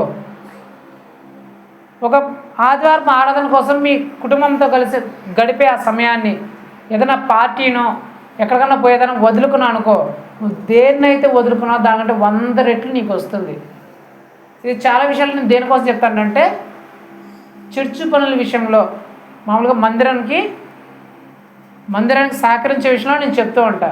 ఒకవేళ మీరు మందిరానికి ఇచ్చే విషయంలో చిన్న ఒక ఇటుక రాయి ఇచ్చినా కూడా మీకు 100 వస్తుందనే విషయం చెప్తుంటుంది. మందిరం ఒకే దానికే కాదు, నీ సమయాన్ని వదులుకున్నా, నీ కూలిని వదులుకున్నా, నీ డబ్బులు వదులుకున్నా, దేవుని కోసం నువ్వు దేన్ని వదులుకున్నా సరే 100 రెట్లుగా దేవుడు నీకు ఇస్తాడు.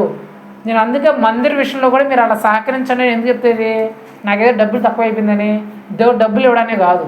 నేను మొన్న కూడా చెప్పా, ఆ మందిరం కట్టడానికి ఇప్పుడు ఎంత అయిందనా ఆయనకే తెలుసు. రేకులకే 70,000, మళ్ళీ వాళ్ళు కట్టిందనుకో 10,000, 80,000 రేకులకే. ఆ కట్టిందనుకో ఒక 60,000, దాదాపు 1,50,000 అయింది. 1,50,000 మీరు ఒక్కరు కూడా ₹1 ఇవ్వాల, నిజమైన వాస్తవమే. కానీ పని ఏమైనా అయ్యిందా? నేను ₹1 పెట్టుకున్నాడు, దేవుడు మొత్తం ఇచ్చినాడా లేదా? ఇచ్చినాడు.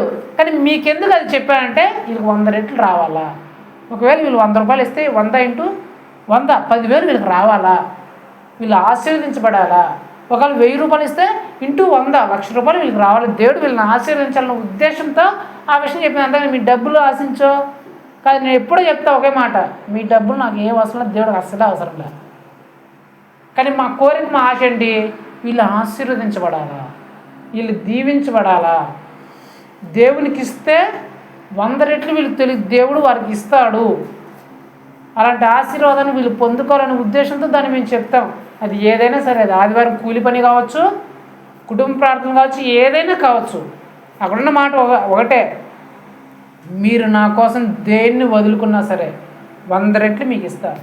తల్లిదండ్రులు వదులుకున్నా 100 మంది తల్లిదండ్రులు, పిల్లల్ని వదులుకున్న 100 మంది పిల్లలు, భూమిని వదులుకున్న 100 రెట్లు ఎక్కువ, ఆస్తిని వదులుకుంటే 100 రెట్లు ఎక్కువ ఆస్తి, డబ్బులు వదులుకుంటే 100 ఎక్కువగా దేవుడు మీకు ఇస్తాడు. అది కాక పరలోకంలో మీ కిరీటము, నిత్య జీవం అనేది దేవుడు అనుగ్రహిస్తాడంట. మీ చిన్న నిర్లక్ష్య భావం వల్ల ఈ 100 రెట్లు పొందే ఆశీర్వాదం మీరు పోగొట్టుకుంటున్నారు. అది మా బాధ, దేవుడి బాధ, నా బాధ. అరే వీళ్ళకి ఆ శ్రద్ధ లేకపోవడం వల్ల, దేవుడి దగ్గరికి వచ్చే శ్రద్ధ లేకపోవడం వల్ల వీళ్ళకి రావాల్సిన 100 రెట్ల ఆశీర్వాదాన్ని వీళ్ళు పోగొట్టుకుంటున్నారే.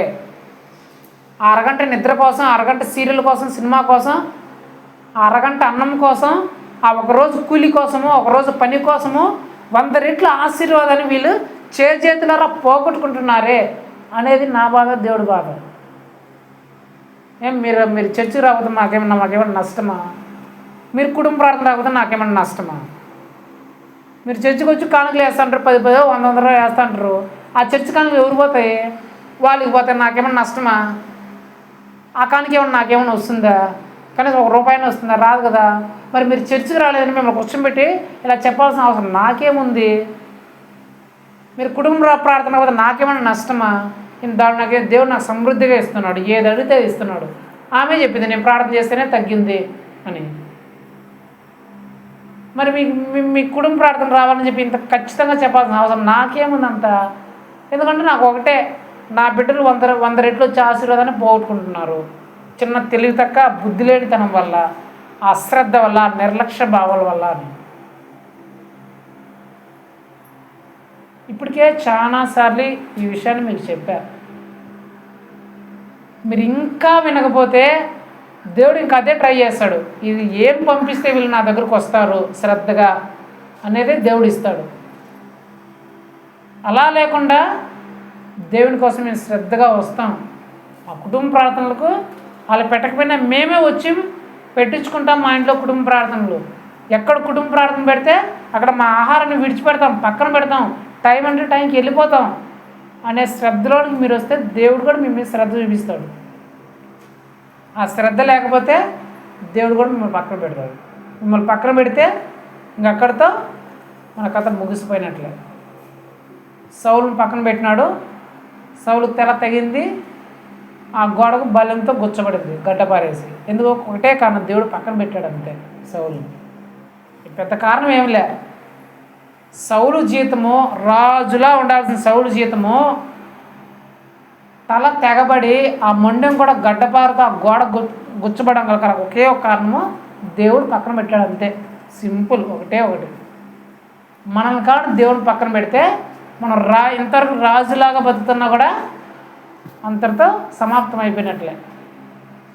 అంత లేకుండా ఉండాలంటే మనం శ్రద్ధ కలిగి ఉండాలి. శ్రద్ధ కలిగి ఉంటే నువ్వు దేవుని కోసం వదిలేసినా సరే, ఒకవేళ ప్రార్థన చేసుకోవడానికి, కుటుంబ ప్రార్థన రావడానికి, ఆదివారం చర్చికి వెళ్ళడానికి నీ సమయాన్ని వదులుకున్నా, నీ డబ్బులను వదులుకున్నా, నీ ఆనందాలను వదులుకున్నా, మరి నువ్వు దేన్ని వదులుకున్నా సరే, నువ్వు వదులుకున్న దానికంటే 100 రెట్లుగా దేవుడు నీకు తిరిగి ఇస్తాడు. వాళ్ళు వచ్చారా, వీళ్ళు వచ్చారా, వాళ్ళు వచ్చారా, వాళ్ళు వస్తే మనం కదా, వీళ్ళు వస్తే మనం కదా, ఇలాంటివి పెట్టుకోవద్దు. నీదే, నీ రక్షణ నీదే. వాళ్ళు చర్చిపోతే మనం పరిచిపోతే, వాళ్ళ కుటుంబ ప్రార్థన వాళ్ళతో వెళ్తే సంబంధంగా దేవుడు వాళ్ళే చూడు, నువ్వు వచ్చినావా లేదని చూస్తాడు, అంతే. అది గుర్తుపెట్టుకొని మరలా చెప్తున్నాను, కుటుంబ ప్రార్థన విషయంలో కానీ, ఆదివారపు ఆరాధన విషయంలో కానీ, దేవుని పని విషయంలో కానీ, సంఘం పని విషయంలో కానీ, పరిచర్య విషయంలో కానీ అశ్రద్ధ అనేది లేకుండా శ్రద్ధ కలిగి,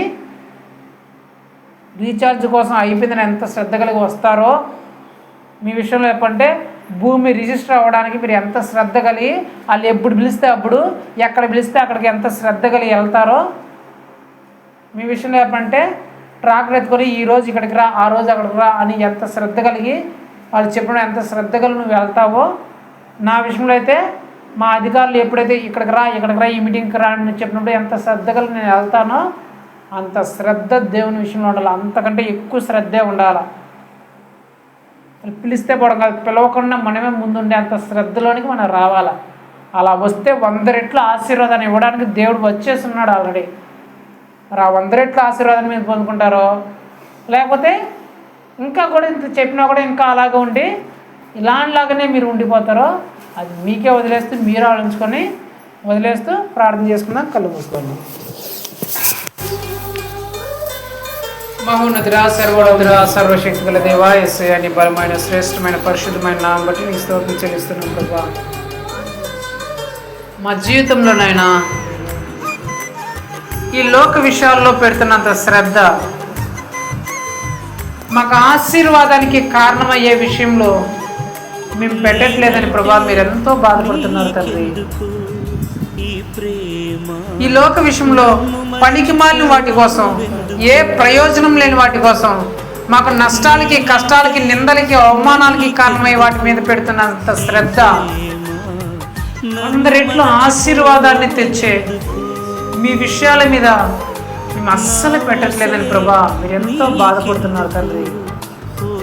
ఒక కుటుంబ ప్రార్థనకి రావాలంటే ఫోన్లు చేసుకుని అడుక్కునే పరిస్థితి వస్తుందని, టైంకు రాలేని పరిస్థితి, ఒకవేళ టైంకి సేవకులు వచ్చినా మనం అన్నం తినే విషయంలో కానీ, ఫోన్లు మాట్లాడుకునే విషయంలో కానీ, లేకపోతే మేము రాలేమనే పరిస్థితుల్లో కానీ ఉంటున్నా, అలాంటి బలహీనమైన పరిస్థితులు, అలాంటి నిర్లక్ష్య ధోరణిలో ఉంటున్నారని. ఆదివారం ఆరాధన ఏముందిలే అని కూలికి వెళ్ళిపోయే పరిస్థితితో, లేకపోతే వేరే దగ్గరికి వెళ్ళిపోయే పరిస్థితితో, కుటుంబ సభ్యుల దగ్గరికి వెళ్ళిపోయే పరిస్థితితో, ఎక్కడికో వెళ్ళిపోయే పరిస్థితిలో ఉంటున్నారని ప్రభా. కుటుంబ ప్రార్థన విషయంలో, ఆదివారపు ఆరాధన విషయంలో, మీ సంఘం విషయంలో, మీ మందిరం విషయంలో, మీ మందిర నిర్మాణ విషయంలో, దేవుని పని విషయంలో ఎవరికి శ్రద్ధ లేదని ప్రభా ఎంతో బాధపడుతున్నట్టు తండ్రి మాకు ఈ రాత్రికాల సమయం తెలియజేసిన దేవా, మా నిర్లక్ష్య భావానికి ప్రభా మమ్మల్ని క్షమించమని ప్రతిమలాడుకుంటున్నాం తండ్రి. అవును ప్రభా, మా జీవితంలోనికి వచ్చే 100 రెట్ల ఆశీర్వాదాన్ని ప్రభా మా చేతులారా మేమే తండ్రి మా కాళ్ళతో తన్ని వేస్తున్నాం తండ్రి. మా నిర్లక్ష్య ధోరణి వల్ల ప్రభా మేమేనైనా ఆశీర్వాదాన్ని పోగొట్టుకుంటున్నాం తండ్రి. ఆశీర్వాదాన్ని మేము పోగొట్టుకొని మరలా మా దేవుడు ఏం చేయలేదు, మాకు దేవుడు ఏం సహాయం చేయలేదని ప్రభా మీ మీద నిందలు వేస్తున్నాం తండ్రి. అయితే ఈరోజు ప్రభా మాకు తెలియజేసిన దేవా నీకు స్తోత్రం చెల్లిస్తున్నాం ప్రభా. ఈరోజు మీరు తెలియజేసిన తర్వాత అయినా తండ్రి, ఇప్పటి నుంచి అయినా ప్రభా మేము జ్ఞానం కలిగినైనా, బుద్ధి కలిగి ఉండటం మాకు సహాయం దయచేయండి తండ్రి. కుటుంబ ప్రార్థన విషయంలో కానీ, ఆదివారపు ఆరాధన విషయంలో కానీ, మీ మందిరం విషయంలో కానీ, మీ పనుల విషయంలో కానీ ప్రభా మేము అశ్రద్ధ అనేది చూపించకూడదనయ్యా. ఈ లోక విషయాల్లో మేము ఎంత శ్రద్ధ కలిగి ఉన్నామో మీకు సంబంధించిన విషయాల్లో ప్రభా అంతకంటే శ్రద్ధ కలిగి మేము ఉండాలి తండ్రి. అలాంటి శ్రద్ధ కలిగిన జీవితంలో ప్రభావం మమ్మల్ని నడిపించండి అయ్యా. మేము పురుగులు పడిపోయే పండ్లలాగా ఉండకూడదయ్యా. ఆ పురుగులు పడిపోయిన పండ్లలో 100 పండ్లలో మేము కూడా ఒక పండ్లలాగా ఉండకూడదయ్యా. అందరూ కోరుకునే మంచి పండు అయినా ఆ ఒక్క పండులాగైనా సరే తండ్రి, ఆ ఒక్క పండులాగే మేము ఉండాలి తండ్రి. ఆ 100 రకాల పురుగులు పడిపోయిన పండ్లలో మేము ఉండకూడదు నాయనా. మీరు మమ్మల్ని చూసినప్పుడు తండ్రి, వీళ్ళు పనికి మాలిన, వీళ్ళు బుద్ధి లేని వాళ్ళు, నా ఎదురు నుంచి తొలగిపోండి అని ప్రభా అని చెప్పేవారి జాబితాలో మేము ఉండకుండా వీరు నాకు కావలసిన వాళ్ళు, వీరు నా వాళ్ళని ప్రభా మీరు కోరుకునే, మీరు ఎన్నుకునే, మా మీద ఇష్టపడే ప్రభా ఆ జీవితం మాలో ఉండాలి ప్రభా. అలాంటి జీవితంలో మేము వచ్చటం మాకు సహాయం దయచేయండి తండ్రి. మాలో నిర్లక్ష్య భావాన్ని తండ్రి ఈ రోజునైనా మేము తొలగించుకొని ప్రభా మీ విషయాల్లో మేము శ్రద్ధ కలిగి ముందుకెళ్ళడానికి సహాయం దయచేయండి తండ్రి. అవును ప్రభా,